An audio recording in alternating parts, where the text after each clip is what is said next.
Movie में हमें एक लड़की को दिखाया गया है जिसका नाम है एना फ्रेटेज, जिसकी मृत्यु रहस्यमयी तरीके से हो जाती है। वह एक एक्ट्रेस थी। उसके बॉडी को हॉस्पिटल में लाया जाता है और उसी हॉस्पिटल में पाव नाम का एक लड़का काम भी करता था। वह एना को बॉडी को एक कमरे में ले जाता है। वह उसकी एक फ़ोटो भी लेता है और वह उस फोटो को अपने फ्रेंड के पास भेजता है जिसका नाम होता है इवान। और इवान और हावी उसके दोस्त हैं। वे उससे पूछते हैं कि वह अभी कहाँ है, तो वह बताता है कि वह अभी हॉस्पिटल में है और रात तक हॉस्पिटल में ही रहेगा। वे दोनों भी वहां आ जाते हैं। उसके बाद वह एना को अपने फ्रेंड के बारे में बताते हैं। हावी को इन सब से डर लग रहा था। वह मना भी करता है पर कोई उसकी बात को नहीं सुनता और वह उस रूम में पहुंच जाते हैं जहां एना का बॉडी रखा हुआ था। पहले तो पाव उनके साथ मजाक करता है। वह उनको दूसरे बॉडी दिखाता है जो एना का नहीं था। उसके बाद वह हंसने लगता है। उसके बाद वह एना के बॉडी को दिखाता है जो कि अभी भी काफी सुंदर लग रही थी। पाव उस हॉस्पिटल में काम करता है। उसने हावी को बताया कि वह डेड बॉडी को लाता रहता है और एक के साथ तो वह सेक्स भी किया था। वह 17 या 18 साल की लड़की थी।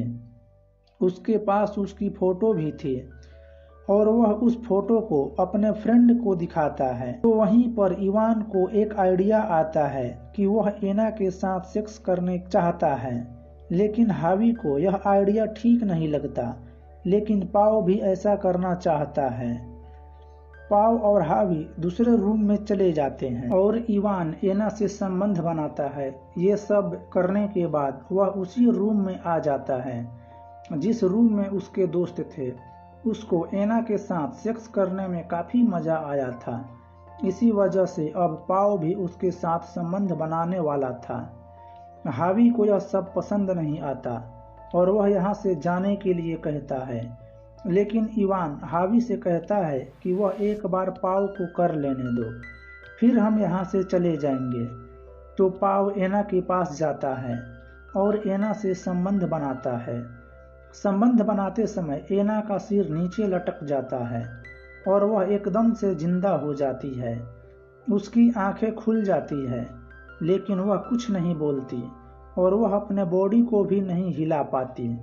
तो पाव उसको देखकर डर जाता है और उसके बाद पाव अपने दोस्त को बताता है। अब उनके पास दो चॉइस थे कि वह एना को हॉस्पिटल में लेकर जाएं तो वह बच जाएगी, लेकिन उनको ऐसा करने से जेल भी जानी पड़ेगी। उनके पास दूसरी चॉइस थी कि वह एना को मार दें, क्योंकि सबकी नज़र में एना मर गई थी और किसी को भी इसके बारे में पता नहीं चलेगा और वे बच जाएंगे। लेकिन हावी उनके खिलाफ रहता है। उसके बाद उनके दोस्त को आपस में झगड़ा हो जाता है। हावी इवान को बहुत मारता है। वह इस बात से इवान को काफी गुस्सा आता है और वह हावी को खूब मारता है। उसकी वजह से हावी का सर फट जाता है और ब्लीडिंग होने लगता है और वह पूरी तरह से घायल हो जाता है। अब वह हावी को दूसरे रूम में लेकर आते हैं। उसके साथ एना को भी वे रूम में लेकर आते हैं। वहां पर पाव हावी के ब्लड को साफ करता है। उसके बाद वह बाहर जाने की कोशिश करता है पर दरवाजा लॉक था। उसके पास उसकी चाबी नहीं थी। उसके बाद वह दूसरे आदमी को बुलाकर उसके दरवाजे को खोलता है। उसके बाद इवान को दिखाते हैं जो कंटेनर लेने के लिए जाता है, क्योंकि हावी की डेथ हो चुकी थी। लेकिन वहां पर कुछ नर्स आ जाती हैं। उसके बाद इवान उसको देखकर छुप जाता है।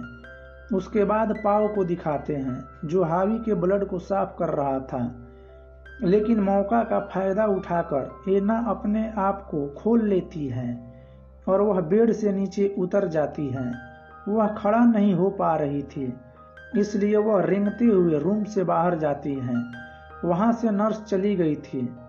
इवान कंटेनर लेकर रूम की तरफ आ रहा होता है। उसके बाद एना को दिखाते हैं जो रूम से बाहर आ जाती हैं और वह काफी आगे तक चली जाती हैं। इसके बाद पाव के पास इवान आता है। वह एना के भागने के बारे में उससे पूछता है। वे दोनों एना को ढूंढते हैं। एना का पैर काम नहीं कर रहा था, इसलिए वह ज्यादा दूर नहीं जा पाई थी। उसके बाद इवान एना को ढूंढ लेता है और उसे पकड़कर फिर से उसी रूम में ले जाता है। अब वे एना को मारने का फैसला करते हैं, तो इवान बेडशीट को लेकर आता है और वह पाव को देता, लेकिन पाव ऐसा करने से मना करता है। लेकिन इवान अकेले उसे मार नहीं पाता। वे दोनों मिलकर एना को मारते हैं। थोड़ी देर में एना की डेथ हो जाती है। दोनों फ्रेंड्स हावी के बॉडी को कंटेनर में रखकर और इवान उसे लेकर जाता है। इवान पाव से कहता है कि तुमने एना के सारे सबूत मिटाने होंगे। इवान वहां से चला जाता है।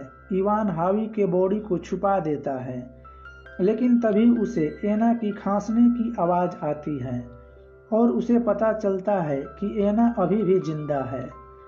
थोड़ी देर में इवान भी वहां आ जाता है और एना को देखते हैं और उसे लगता है कि एना मर गई है, क्योंकि वहां पर एना मरने की नाटक कर रही थी। वे दोनों वहां से चले जाते हैं।